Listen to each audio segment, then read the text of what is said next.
something a few minutes ago when you said you thought the tide had changed, or the beginning. This was started, or the beginning of the end of us when we with this Honduras thing, as well as when you went to the doctor with me.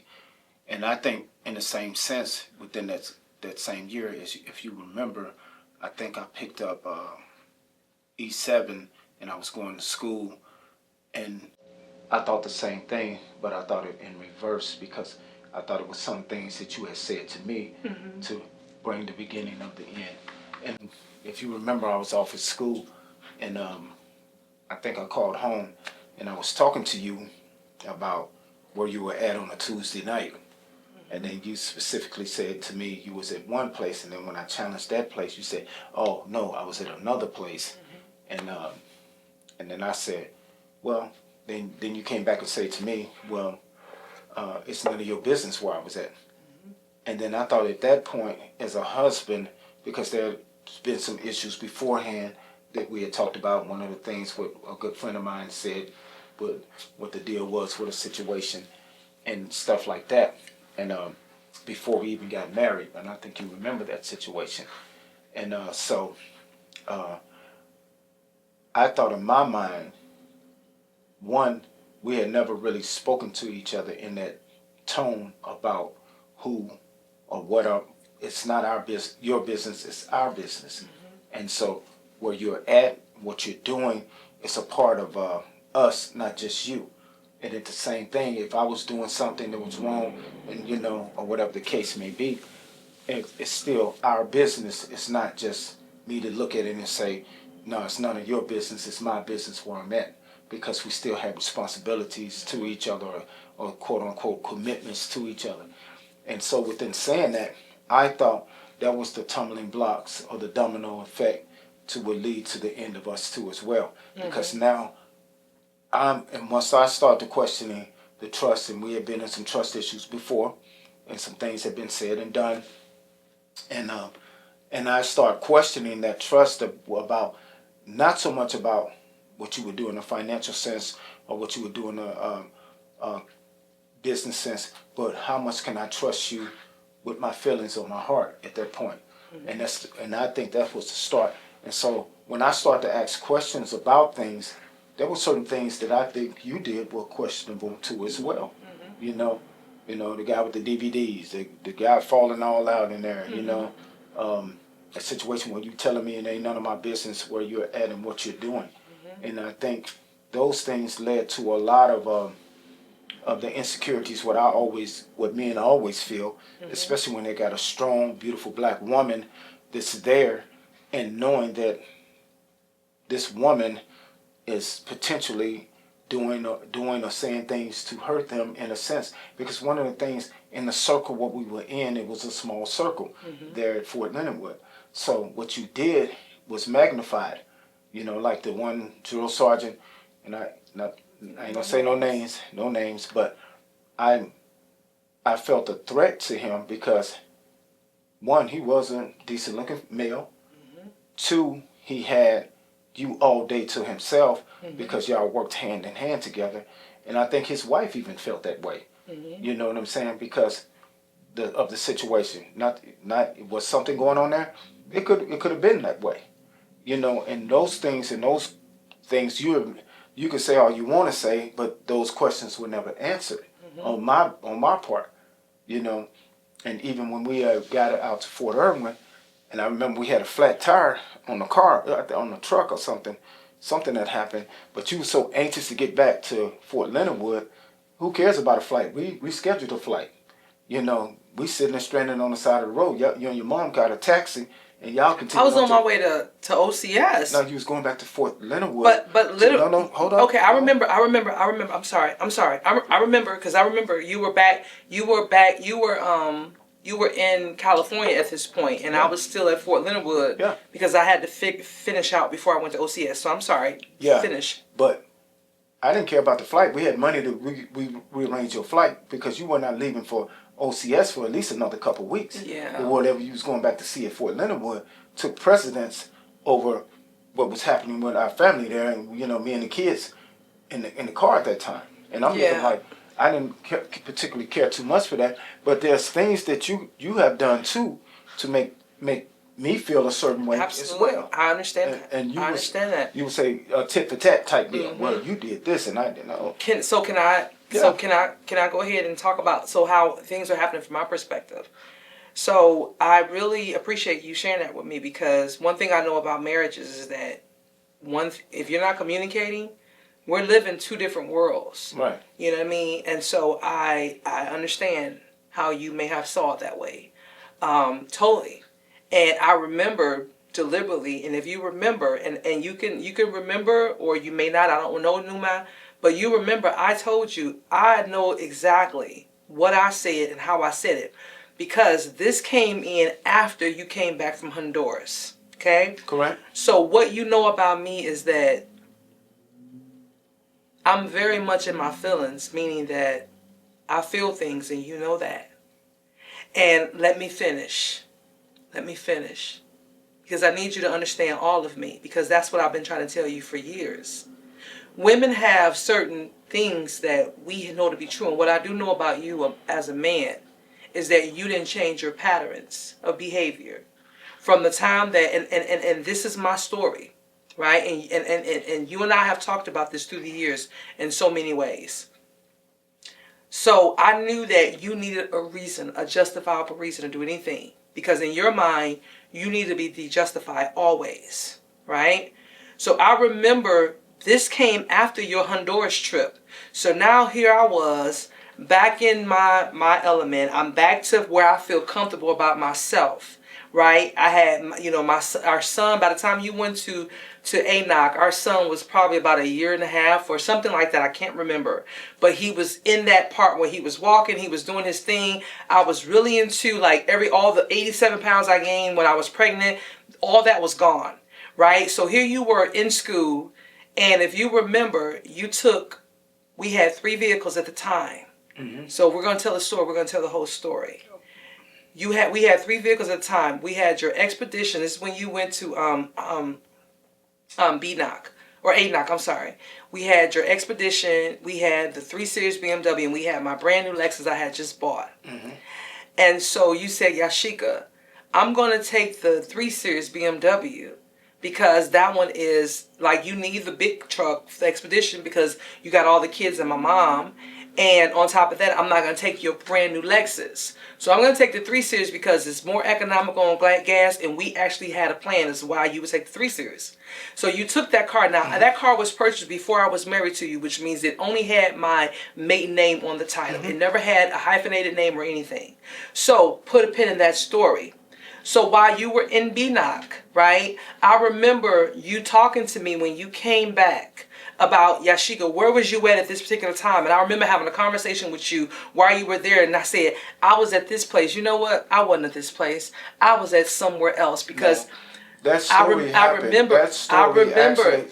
Jerry, that story happened within my first 2 days of being out, because I just took the PT test. But listen, I know that. It was A-Knock. I know that, but now you were gone. Remember, this is the next trip you took, because you took this trip a couple of months after you went to Honduras and came back. Yeah. So this was your very next trip where you were away from our family. I still had these kids at home. I'm still on the trail. I'm still in my bachelor's degree program. I'm still trying to hold everything down, right? And still be this wife, be whoever I need to be in my mind. Because mind you, I'm 31. I'm not like I'm an old chick. I'm 31 trying to figure life out, just like you. Mm-hmm. And I don't make no excuses. I'm just telling you, I'm just setting the platform. So you went off to school. I'm trying to balance everything, and I'm still in the part of, I have no idea what I'm doing. I got bonus children. I got my birth children. I got 2 different dads. I got my mom who depended on me, and I got other people that depended on me. And so for me, I'm trying to balance life, and I don't know what I'm doing, but I know that I'm sinking. And so when you went off to school, it was like, now I want you to worry about me. And so does that make sense? No, I'd rather not admit. Sinking, but remember, you went to school, and you are always, and we've had conversations about this before. And remember, men are from one planet, women are from another planet. Not quoting anybody's book. I know how I was just feeling. I can't talk about how you were feeling. I'm trying to, because I don't want to lose my identity and I don't want to not be a wife. I want to set a tone where I can be this person that did everything.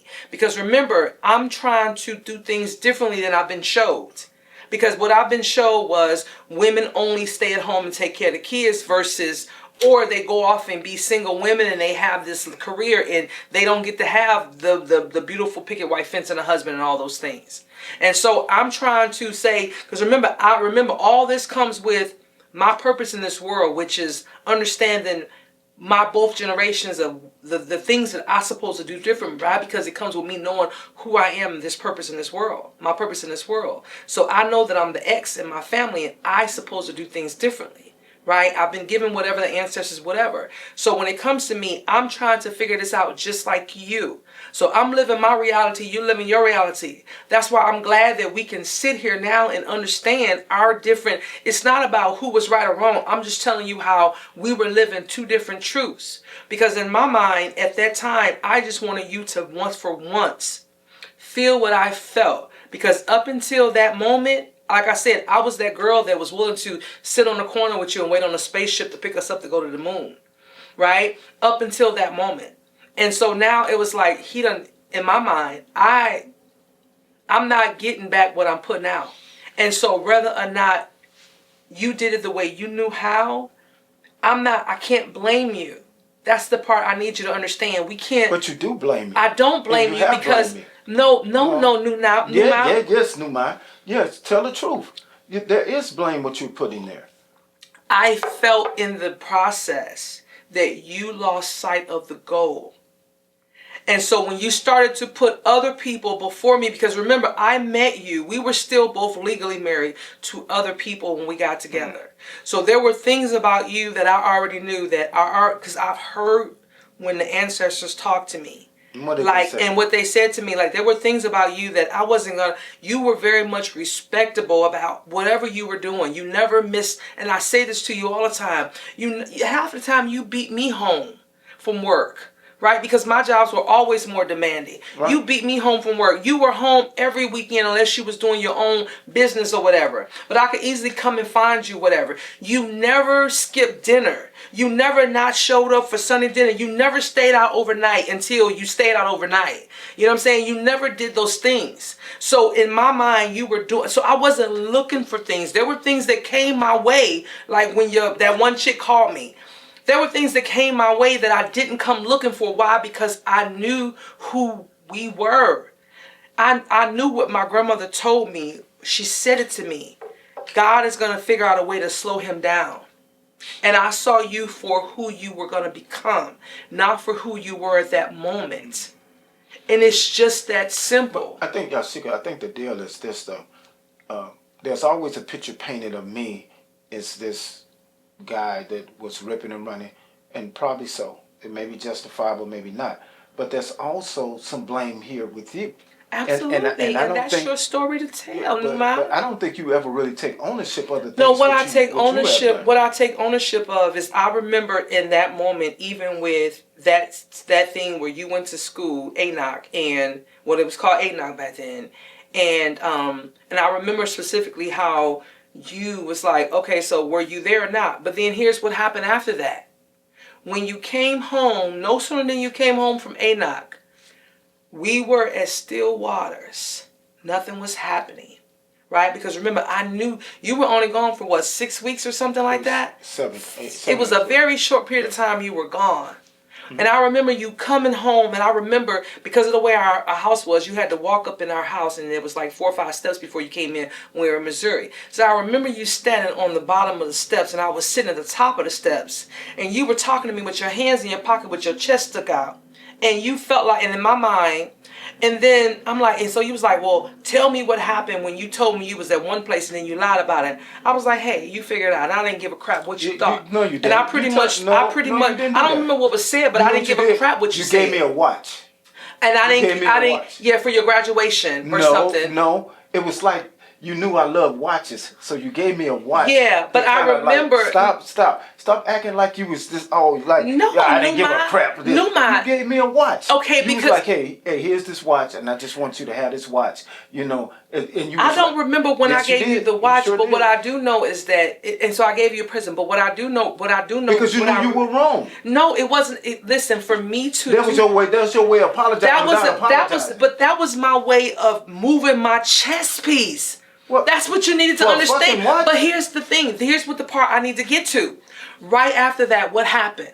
So now you're back at home. You're back at home. You were back. No. Okay, whatever. So when you came back, you went to your brother's house. I'm sorry. You went to your brother's house while I'm at home with all the kids. So now you're at your brother's house, living in his apartment while I'm on the trail and I'm in school and I'm taking care of all the kids to include. But it doesn't matter. You still moved to your brother's house. Why? Because you had an option. You felt like it was optional for you.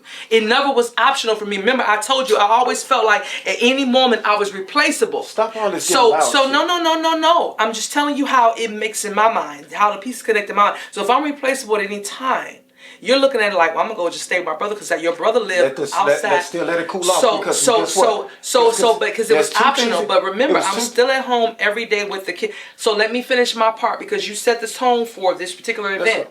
So right after that, before you moved in good with your brother, if you remember, we're at home on a Sunday. It was a Saturday. Okay, no, it was a Sunday, honey, because I was a drill sergeant. I was only at home majority on Sundays. So this is after you came back from ANOC, after the Honduras trip. So this is in that year of 2004. You come home from Honduras. You come home from ANOC, and one Sunday the phone kept ringing. It was a Saturday. It was a Sunday because I went to the club that night. Okay, you know what, Numa? Okay, Saturday, whatever. So I'm home. And I'm not really home. So I'm home I'm a drill sergeant. So the phone kept ringing. So every time you would answer the phone, because we had a house phone at this time, they would hang up. I did not answer the phone. Numa, stop with the bull crap. Okay, stop with the bull crap. The phone kept ringing. So I said, Jerry, who's that playing on the phone? Because I wouldn't answer the phone because anybody that want to get a hold of me will call me on my cell phone. Because remember, I'm a drill sergeant. I'm trying to disconnect from everything. This is my one day a week that I'm home. That's how I know it was a Sunday. So anyway, next thing I know, and you're calling. This person is calling me, and it's important to remember. I talked about the BMW that he took to ANOC with him, and that's how I know what day of the week it was and everything. Why? Because I remember the story. Okay, remember out of 3 vehicles he took the BMW, the 3 Series, because it was better on gas, and I bought that car before I got married, so it only had my maiden name on there. Now put a pin in it. Okay, so time come and the phone kept ringing that day. I said, Jerry, who playing on the phone hanging up? You said, I think it's George, which is your brother. I said, well, why would he call? So finally, after about maybe 3 or 4 times, or maybe 4 or 5 times of the phone ringing, I answered the call. I said, hello? The lady on the other end, and my hand to God on my daddy's grave, says, may I speak to Yashika Foster?